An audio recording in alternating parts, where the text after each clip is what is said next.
কথা সাহিত্যিক, অভিনেতা ও লেখক রুদ্রনীল ঘোষের এক কবিতা নিয়ে রাজ্য জুড়ে শুরু হয়ে গিয়েছে তোলপাড়।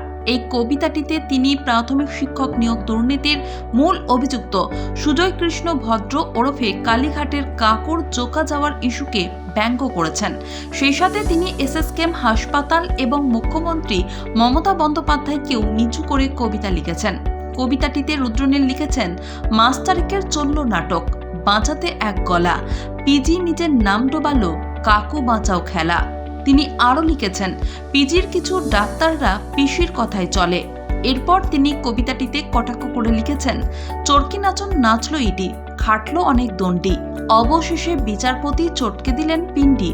এমন তিনি নিদান দিলেন পিজি থেকে টেনে, চোরকাপুরি ভয়েস চুরি একদম আইনি মেনে।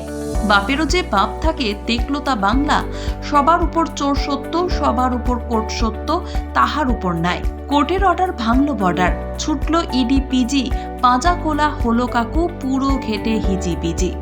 কবিতাটির শেষে তিনি লিখেছেন, অবশেষে মাঝরাতে জোকাতে সাসপেন্স, ভয়েস নিয়ে ফের পিজিতে ফিরল অ্যাম্বুলেন্স, বারে বারে যে ঘুঘুতে পিজিতে খায় ধান, চোর কাকুকে বাঁচাতে প্রাণ আনচান।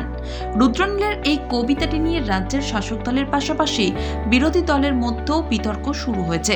শাসক দলের নেতাকর্মীরা রুদ্রনীলের বিরুদ্ধে তীব্র ক্ষোভ প্রকাশ করেছেন। তারা বলেছেন, রুদ্রনীল একজন বিশিষ্ট ব্যক্তিত্ব, তিনি এভাবে কবিতা লিখে রাজ্যের ভাবমূর্তি ক্ষুণ্ণ করেছেন। অন্যদিকে বিরোধী দলের নেতাকর্মীরা রুদ্রনীলের এই কবিতাটিকে স্বাগত জানিয়েছেন। তারা বলেছেন, রুদ্রনীল সত্য কথা বলেছেন, তিনি রাজ্যের বাস্তব চিত্র তুলে ধরেছেন। এখন দেখার বিষয় এই কবিতাটি নিয়ে কতটা ঝড় বয়ে যায়।